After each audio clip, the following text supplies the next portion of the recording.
Nā, kua takarure mai anō tū mamau harawira ki te kōrero hākinikina mai ki a tātou tēnā koe tū.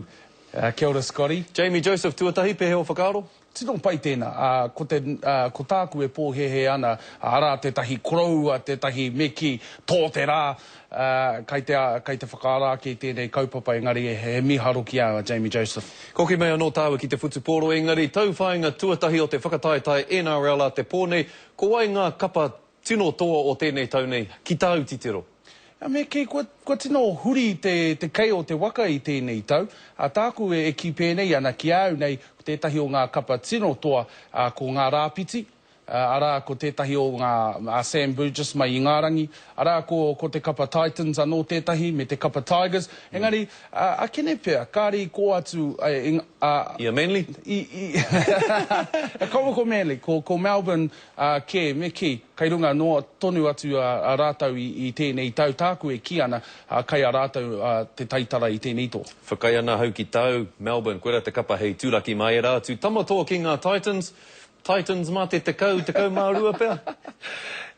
Koinei tāku i ngā wākatoa ka hāngai tonu hau ki te kapa Warriors. Engari, kai te āhua tikata, tino pai te āhua o te kapa Titans i tēnei tau, kua ara mai a Clinton Topi ki roto i tērā o ngā kapa, anō hoki ko Preston Campbell, a Scott Prince, a Greg Bird, anō hoki. Nō reira, he tino kapa te kapa Titans i tēnei tau. Peo whakaaro ki a Clinton Topi?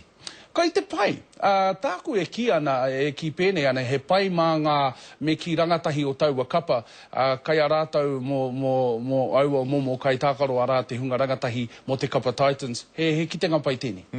Whutupōro, ka tuki ngā rangatira ki tōku kapa toa ki ngā whatu moa nā te pōnei ki roto o kirikiri roa, e tika ana kia tuku ngā rangatira i tō rātau hingatanga o tērā wiki kia moi, nera kia aro nui o rātau whakaaro ki tēnei tākoro kei mui te aroaro. I roto i ngā miniti rua te kau o te kēmu i te wiki pahemo, kai a rātau mo te tākaro, e tolu ngā piro riro i a rātau, engari i te oti ngā ke ko rātau i hinga, engari kia tino tūpato te kapa Chiefs, ahakoa kei te kāinga rātau, ara ko te kapa o Whatu Moana, ara Dan Carter, Richie McCaw, Kieran Reid, me ki ko te kapa Whatu Moana, tētahi o ngā tino kapa o te whakataeta i tēnei tau. Tika tau, tino marama, tino pai o kōrero i tēnei ai. Kārehe take o te kōrero mō ngā Highlanders i te mea ka hau kere rāno tia rātau. Hau a whiowhio ki ngā Stormers, mea hanga hau a whiowhio e hinga e ngā Stormers i a rātau.